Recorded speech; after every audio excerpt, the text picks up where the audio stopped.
Hi y'all, welcome back to It's Happy Outside Homestead. Stay tuned because it's time to reveal our next step in the seed saving process.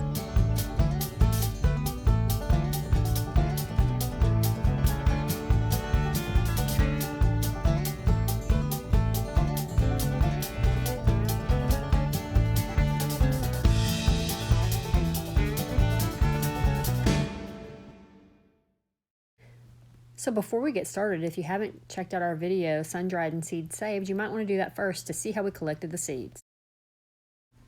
So let's take a look and see what we have. Yes, they're pretty disgusting. Although disgusting, this is a process the seeds must go through. If tomatoes are left to their own devices, they start this fermentation process by rotting. Lucky for us, we can start this process artificially.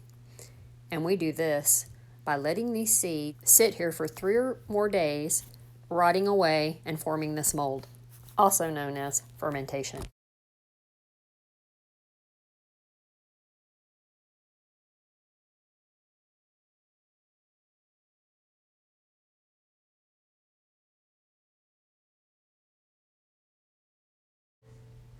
So by doing the fermentation process artificially, we're not only able to save the seeds, but we're also going to be able to eat the tomato, which is a benefit to us because who wants to let a good tomato rot? So after the tomato seeds have been left to ferment for 3 or more days, you're going to start rinsing and straining these seeds until the water runs clear and it's free of all debris. While doing this, just remember, all the good stuff sinks to the bottom while the debris floats to the top. So you might be asking yourself, why do you have to go through this process of letting these seeds ferment or rot? Well, the reason is because when we want to plant our seeds, we don't want them to have to decompose. You see, tomato seeds are encased in a gelatinous sac, which prevents the seeds from germinating and sprouting inside the flesh of the tomato. One can only imagine how it would be then to capture the seeds. So to speed along the rinsing process, to break the seeds away from some of the debris, I stir it around with a knife. This kind of agitates it and kind of helps the seeds that are going to be useful sink to the bottom.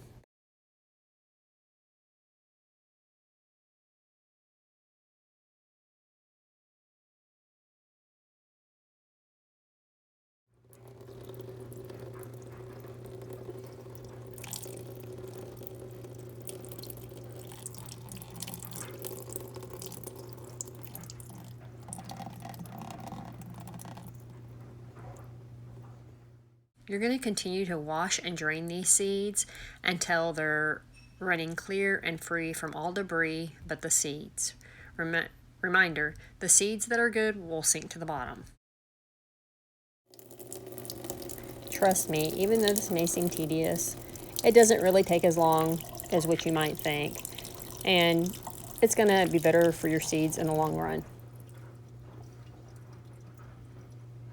Here is our third rinsing. As you can see, we still have some mold in there and some debris floating around. So we're just going to keep trying to rinse it off.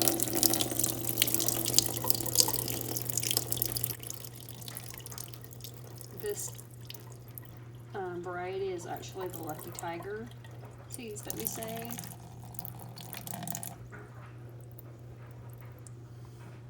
Let's rinse them again. I have this small mesh strainer that I'm going to use. This is the 4th time rinsing the seeds, and now I'm going to strain them through this.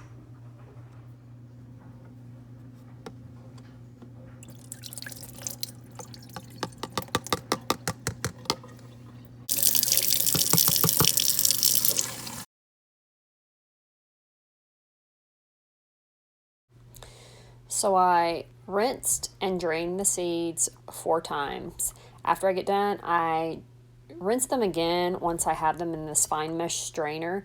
I just want these seeds to be as clean as possible so that I can make sure there's no debris on them.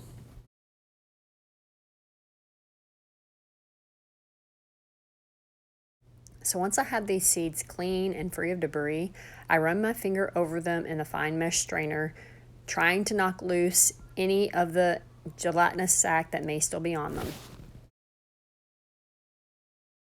Once I get done with that, I give them a final rinsing.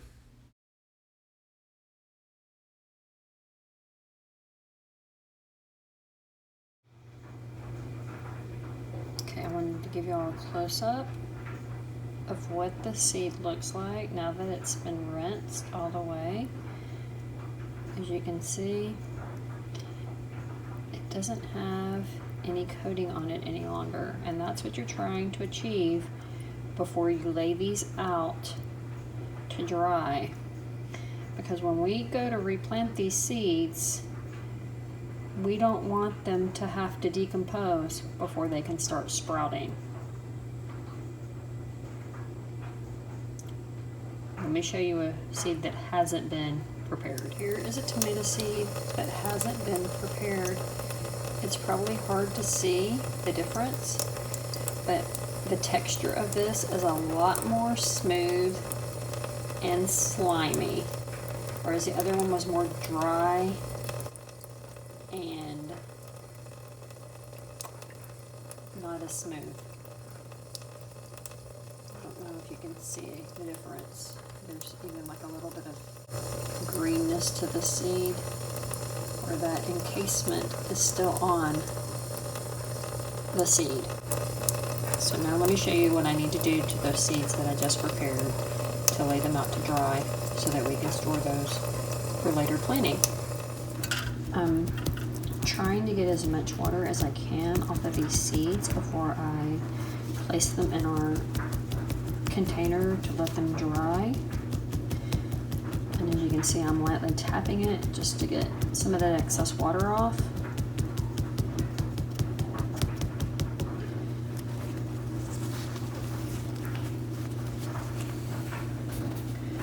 So just trying to rub the container, shake the seeds around a little bit.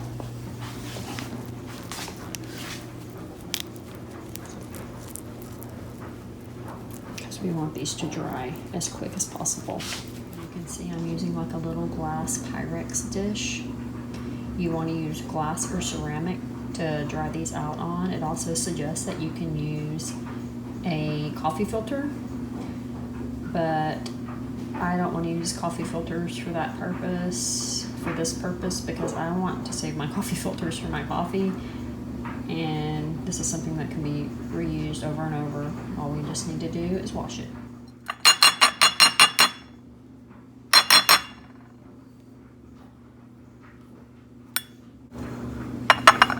I'm just going to pat these out as much as I can to move them all around the dish so they have space to dry. We will also be stirring these up. It suggests to do it twice daily to keep them from sticking together, and so that they will dry out and you can use the seeds. They do tend to stick on your fingers. I'm trying to use this plastic knife to get these seeds as separated as possible and lay them single filely flat on the dish. Just as a reminder, I am using this book to prepare these seeds by their recommendation, since this is my first time to gather seeds from things that I have grown. And here I wrote on the container, Lucky Tiger, with a dry erase marker. This will wash off once I'm done. Now I just put them in my windowsill, and I'm going to let them stay here until they dry.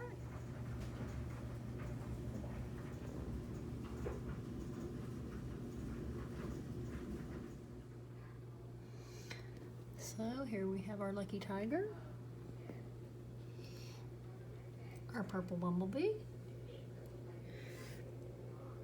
and our Brad's atomic grape.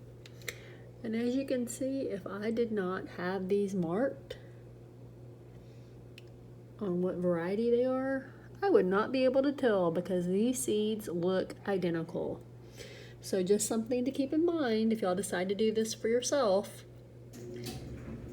You might want to mark these so that you know which ones you have. And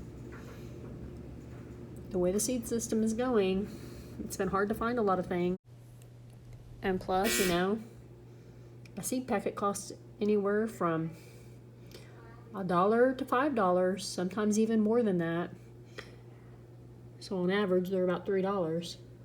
So here we saved $9 if this process works. So will my seed saving be a hit or a miss? That's yet to be determined. So you're going to have to keep tuning in so that you can see my seed comparison, mine that I've saved versus the ones that I purchased. It's going to be exciting, and I hope that you'll keep watching to see that video. And here we have the seeds now that they're all dried out. It's pretty warm here in Texas, so this process took only 1 day. Well, y'all, I hope you've enjoyed this video. If you have, please give me a thumbs up. If you want to see more videos like this where I save seeds, give me a comment down below. And hey, if you're not a subscriber yet, please think about doing so and ring the notification bell. That way you won't miss my next video. As always, I hope you have a great day. Thanks for watching. Bye.